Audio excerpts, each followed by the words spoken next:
Hi there guys, welcome back to the Farrington channel, and in today's video I'm going to be showing you guys how you can mine Neoxa on Windows or Hive OS. Okay guys, so the reason I'm making today's video is because, as you can see here over on hashrates.no, Neoxa right now is currently popping up as the most profitable coin for 16 different GPUs at the moment. So what I thought I'd do is I'll go ahead and show you guys how to mine this on Hive OS and Windows.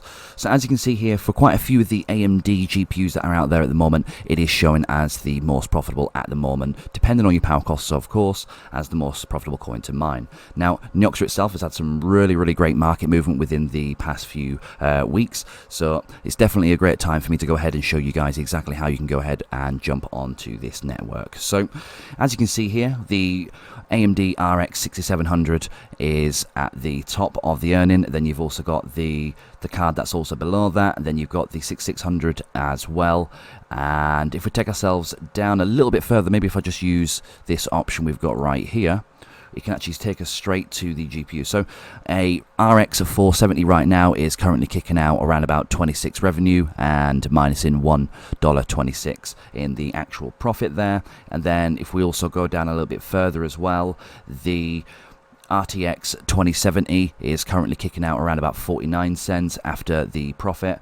And then also you've got the Vega 64, the 5600, and even the 570 and the 580s are also showing, and the 5700 XT as well. So I do actually have quite a fair few of these GPUs myself, the 5700 XTs and the 580s. Not currently running these GPUs at the specific moment, okay, but like I said, it is good to highlight how much that you could earn with these cryptocurrencies, because there is plenty of people right now that are trying to find the next new coin that's worth, mining on. Okay, so first things first, we're going to need to go ahead and grab ourselves a wallet so we can have a wallet address. So what you're going to need to do is take yourself over to their GitHub. I'll leave the links for you guys down in the description just to make things a lot more easier for yourselves. Then what we're going to need to do is go ahead and click on the Neoxa AD Win64 zip. Go ahead and click on that, and go ahead and download, and then go ahead and open that up and install that and follow the instruction process from there. Okay, so once you've gone ahead and installed your Neoxa Core wallet, what we're going to need to do is we're going to take ourselves over to the Recieve tab, and then what we're going to need to do is go ahead and create ourselves a new wallet address. Now, I am mining this to miner pool, but all you need to do is just put in miner pool for the label, and then just put whatever you'd like in there and go ahead and press request payment. Go ahead and press on the copy address. Now from this point going forward, we now have the wallet address that we're going to need to use for when we go ahead and start mining on this. So let's go ahead and set up our flight sheets on our Hive OS accounts. So as you can see here, if we go onto the flight sheets tab and we add a new flight sheet, if we go down and we click on the Neoxa coin ticker, and if this is your first ever time setting yourself up to mine on Neoxa, you will need to go ahead and add yourself a wallet. Okay, so all you're going to need to do is make sure the coin ticker is correct, paste in your wallet address, and just give that a simple name. Okay, so once you've gone ahead and you've filled in your address and you've thrown in your wallet name, all you're going to need to do now is just go ahead and press on create. Now let's move ourselves over on to the pool section. So if I do believe correctly, I was using the minerpool.pro. So let's go ahead and select on that. And because I am currently in Europe at the moment, I'm going to be going ahead and pressing on the EU VARDIF, and let's press apply on that as well. And then when it comes down to the miner, you have plenty of choices for which one that you can use. So for the instance sake for this video, I'm going to go ahead and be using the Bzminer there. And then let's go ahead and name this. So I'm just going to call this Neoxa test, just for you guys. And then let's go ahead and press on the create flight sheet.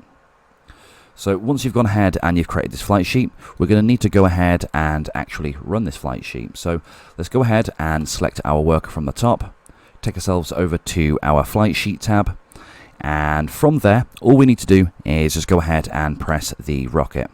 And from this point, we are now successfully mining Neoxa on our Hive OS account on our 2070 GPU. Now I have gone ahead and set up the overclocking as well for my 2070, and you're more than welcome to go ahead and copy those settings or tweak them, or even go ahead and leave me down in the comments some better overclocking settings. But I have noticed that I'm getting around about 20 to 21 mega hash, give or take, with these overclock settings. Okay, so now let me go ahead and show you guys exactly how you can mine this on Windows. So what we're going to need to do is take ourselves over to bzminer.com. Go ahead and click on their latest update version. So for this instance's sake, it is v14.11. And once this is downloaded, what we're going to do is we're going to go ahead and open up this and extract this to our desktop. Okay, so once downloaded, all you're going to need to do is open up this zip file. You may need something like WinRAR or WinZip to go ahead and do this. But all I'm going to do is drag and drop this folder straight to my desktop. Now once I've done that, I'm going to open up the folder. And if we actually scroll through, you can actually see that they've already got a bat file set up for us for Neoxa. Now all we need to do is replace the zeros with our address, okay? So if we go ahead and we paste in there the address that we grabbed prior, you can see that the pool is already set in there for us, and it's already got the EU. Like I say, if you are currently in America or a different country, go ahead and make sure that you set yourself up with the correct pool, and also go ahead and test that by, pinging that. So let's go ahead and press Control S and save that, or press File and Save. And if we take ourselves now over to the Neoxa and we double click this bat file, we should now be successfully mining Neoxa. And also I would recommend, guys, as well, make sure that you go ahead and do the overclocking settings for your GPU just to make sure that you're running the most efficient. Okay guys, and I also thought it'd be a really good point as well, just to show you guys the price action for Neoxa within the past couple weeks. So as you can see here, they've had some absolutely great price movement. They've moved up right there. They've got a huge community that are backing them and supporting them, and at this specific moment in time, I cannot wait to see where this is going to be going forward in the next few weeks to the next few years. So like I said, guys, make sure to check out Neoxa. Make sure to go ahead and check out their website. They've got a proof of game type of concept for their project. So that basically means that you can play within the multiple game choices that they've got here, and you can actually go ahead and earn some Neoxa as well just for purely playing on their servers. It's a great concept, they're a great team, and they're a great project, and I'm grateful to be able to go ahead and play with these guys, and at the same time create a video just to show my support, and at the same time show you guys exactly how you can jump on and start mining yourself. Right guys, I'll see you guys in the next video. Peace.